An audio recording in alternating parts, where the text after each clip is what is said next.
ప్రభువును ప్రియ రక్షకుడైన దేవుని పేరట మీ అందరికీ శుభాభివందనములు తెలియజేసుకుంటున్నాను. జీసస్ న్యూ క్రియేషన్ మినిస్ట్రీస్ ద్వారా ఈ రీతిగా ప్రతిరోజు మీతో అనుదిన ఆహారం పంచుకోవడానికి దేవుడిస్తున్న కృపను బట్టి దేవునికి అనలేని కృతజ్ఞతలు. ప్రియులారా, వాక్య ధ్యానంలోనికి మనం వెళ్దాము. కీర్తనల గ్రంథము 4వ అధ్యాయము 2వ వచనం. నరులారా, ఎంతకాలమో నా గౌరవమును అవమానముగా మార్చెదరు, ఎంతకాలమో వ్యర్థమైన దానిని ప్రేమించెదరు, ఎంతకాలమో అబద్ధమైన వాటిని వెదికెదరు. ఓ విశ్వాసి, ఓ సేవకుడా, నిన్ను బట్టి దేవుని నామం ఘనపరచబడుతుందా లేక అవమానపరచబడుతుందా? ఒక్కసారి పరిశీలించుకుందాం. ప్రభువు కొరకు ప్రాణత్యాగానికి సైతం సిద్ధపడే సేవకులు ఎందరో ఉన్నారు. అయితే ఆ పబ్లిసిటీ కోరికని కొందరి వల్లనే, ధనానికి లొంగిపోయిన వర్తమాన బిలాముల వల్లనే క్రైస్తవం దూషణకు గురి అవుతుంది. అట్లా అని తప్పంతా సేవకుల మీదే నెట్టేసే ప్రయత్నం చేయకూడదు. పబ్లిసిటీ లేని ప్రసంగికుల వర్తమానాలు వినే విశ్వాసులు కరువయ్యారు.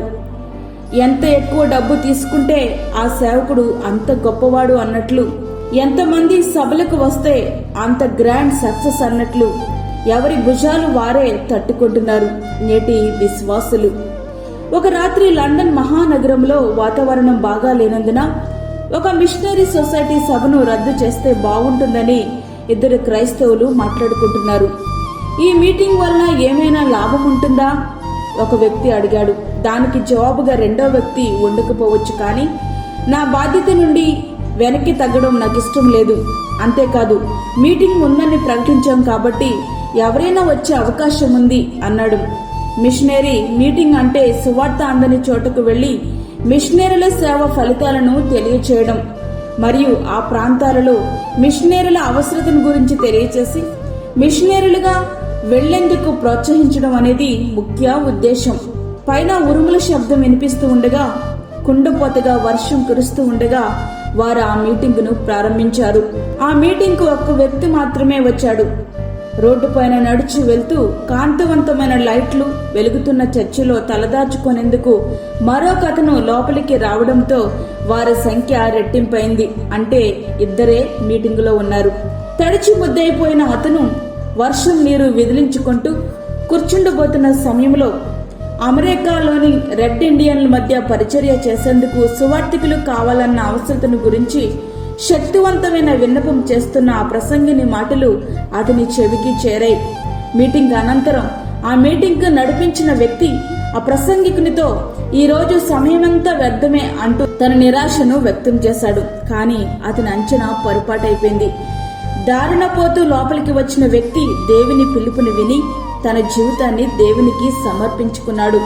నెల తిరిగే లోపు తన వ్యాపారాన్ని అమ్మేసి బ్రిటిష్ కొలంబియా ప్రాంతంలోని రెడ్ ఇండియన్లకు సువార్త చెప్పేందుకు సిద్ధపడడం ఆరంభించాడు.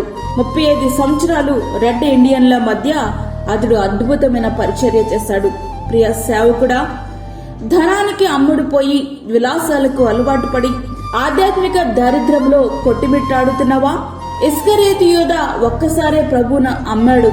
నీవైతే ప్రతిరోజు అదే పనిలో ఉన్నావా? 1000 మంది నీ సభలకు వస్తుంటే ఒకరు ఇద్దరు చెప్పిన లేదా చెప్పించుకున్న సాక్ష్యాలతో నీ పబ్లిసిటీ పెంచుకునే ప్రయత్నం చేస్తున్నావు. కానీ వచ్చిన వారు వచ్చినట్లే తిరిగి వెళ్లిపోయిన వారిని గురించి కొంచెమైనా భారం నీకుందా? ఎంతమంది సభలకు వచ్చారో లెక్క వేసుకుని ఇంతమందికి సువార్త చెప్పానంటూ సంబరపడుతున్నావు. ఆ వాక్యం అందరి హృదయాలను తాగుతున్నాయనే విషయం ఎప్పుడైనా మనసును పెట్టి ఆలోచించావా? నీ స్వంత జ్ఞానం కాదు, నీతో మాట్లాడించేది దేవుడే. ఆయనకు చెందాల్సిన మహిమను నీవు దొంగిలించకూడదనే కనీస గ్రహింపు నీవు కలిగి ఉన్నావా? ఒకవేళ నీ జ్ఞానంతోనే మాట్లాడుతున్నాను అనుకుని నీవు అనుకుంటుంటే ఒక్క ఆత్మనైనా నువ్వు రక్షించలేవు. నీవు జ్ఞానివి కదా అని నిరూపించుకోవడం కోసం రక్షణ, పాపక్షమాపణ, నిత్య మరణం, నిత్య జీవం వంటి విషయాలు ప్రక్కన పెట్టేసి మితములేని వంశావళుల ముస్లమ్మ ముచ్చట్లతో కాలయాపన చేస్తున్నావా? ప్రాస్పరిటీ గాస్పెల్ పేరుతో కేవలం ఆశీర్వాదాల గురించే మాట్లాడుతూ నీ ప్రాస్పరిటీని పెంచుకునే ప్రయత్నం నువ్వు చేస్తున్నావా? నీ జీవితం ఏ ఒక్కరినైనా ప్రభావితం చేయగలిగిందా?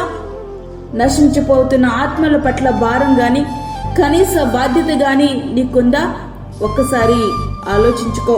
ప్రియ విశ్వాసి, వాక్యం వింటున్నటువంటి ప్రియ దేవుని బిడ్డ, సేవకులను గౌరవించండి. అంతేగాని నీవు అందుకున్న రక్షణ గాని స్వస్థత గాని నీ సేవకునికి ఆపాదించవద్దు. ఆ ఘనత నీ దేవునికి మాత్రమే చెందాలి. పబ్లిసిటీకి ప్రాధాన్యత కాదు, నీ ఆత్మను బలపరచగలిగే వర్తమానాలకు మాత్రమే ప్రాధాన్యతనివ్వు. పై రూపానికి కాక ఆయన చెప్పే వాక్యం నిన్ను సరిచేయగలుగుతుందా? పై రూపానికి కాక ఆ దేవుని సేవకుడు చెప్పే వాక్యం నిన్ను సరిచేయగలుగుతుందా? ఆధ్యాత్మిక ప్రోత్సాహాన్ని నీకు ఇవ్వగలుగుతుందా? నిన్ను ఆదరించగలుగుతుందా? వీటిని నీ మనసులో పెట్టుకో. స్వస్థతలు, ప్రవచనాలు అంటూ పరుగులు తీయొద్దు. వాక్యానికి మాత్రమే నీవు ప్రాధాన్యతనివ్వు. ఎవరితోనో పోల్చి నీ స్థానిక సంఘాన్ని చులకన చేయొద్దు. ఆయనకు బలమైన సాధనంగా వాడబడినట్లు భారంతో నీవు అతని కొరకు ప్రార్థన చేయి. నీ సేవకుని అవసరతలు గుర్తెరిగి ప్రార్థనాపూర్వకంగా ఆర్థికంగా నీవు చేయూతనివ్వు. నీవు సేవకుడవైనా సరే, విశ్వాసమైనా సరే, దేవునికి మహిమార్థకరంగా నీవు జీవించు. దయచేసి దేవుని యొక్క పరిశుద్ధ నామమునకు అవమానం మాత్రం తీసుకుని రావద్దు. అట్టి రీతిగా మన జీవితాలు మనం మలుచుకుందామా? దేవునికి ఇష్టంగా జీవిద్దామా? అట్టి కృపధన్యత ప్రభు మనకి అనుగ్రహించునుగాక. ఆమేన్. వాక్యమైన ప్రియ దేవుని బిడ్డలారా, ప్రార్థనలో ఏకీభవించండి. పరిశుద్ధమైన తండ్రి, ప్రేమగల యేసు ప్రభువా, శ్రేష్టమైన మరి యొక్క దినాన్ని మా జీవితంలో మీరు అనుగ్రహించారు. నీకు వందనాలు. ఈ దినమంతటి కొరకు మీరు మమ్మల్ని సిద్ధపరచండి ప్రభువా. ప్రతి విధమైన శోధన, కీడు, తెగులు, ప్రమాదం నుండి మమ్మల్ని తప్పించండి. ఈ దిన అవసరతలు, అక్కరలు తీర్చండి. దిన దీవెనలు సమృద్ధిగా మాకు దయచేయండి ప్రభువా. ప్రార్థనలో ఏకీభవిస్తున్న ప్రతి ఒక్క బిడ్డను మీరు జ్ఞాపకం చేసుకునండి ప్రభువా. గర్భిణీ స్త్రీలను, చంటి బిడ్డలను, వృద్ధులను, కరోనా పేషెంట్స్ ను మీరు జ్ఞాపకం చేసుకునండి. వారికి కావలసిన నీ భద్రతను, సహాయమును దయచేయండి. అదేవిధంగా దూరదేశంలో ఉండి ప్రభా ప్రార్థనలో ఏకీభవిస్తున్న ప్రతి ఒక్క బిడ్డని మీరు దర్శించండి. వారి అనారోగ్య పరిస్థితుల నుంచి వారిని విడుదల చేసి మీరు ముట్టి స్వస్థపరచండి. ఈ దిన దీవెనల ఆశీర్వాదాలు సమృద్ధిగా మాకు అనుగ్రహించి మమ్మల్ని బలపరచమని, మాకు కాదు యెహోవా, మాకు కాదు, సమస్త మహిమా ప్రభావాన్ని మీకు ఆరోపించుకుంటూ యేసు పరిశుద్ధ నామమున అడిగి వేడుకుంటున్నాము తండ్రి. ఆమేన్. ఈ యొక్క వర్తమానములు మీ బంధువులకు, మీ స్నేహితులకు షేర్ చేయండి. దేవుని పనిలో మీరు కూడా పాలిభాగస్తులు కండి. అదేవిధంగా మీ ప్రార్థన అవసరతలు మాకు తెలియచేయండి. మా ఫోన్ నంబర్ 9177377559. దేవుడు మిమ్మను, మీ కుటుంబమును దీవించునుగాక. ఆమేన్. దేవుని సేవలో మీ సహోదరి అన్నామణి సాల్మన్. ఫ్రెండ్స్, మరిన్ని వీడియోస్ కొరకు మా ఛానల్ని సబ్స్క్రైబ్ చేయండి, షేర్ చేయండి, లైక్ చేయండి. దేవుడు మిమ్మల్ని దీవించునుగాక. ఆమేన్.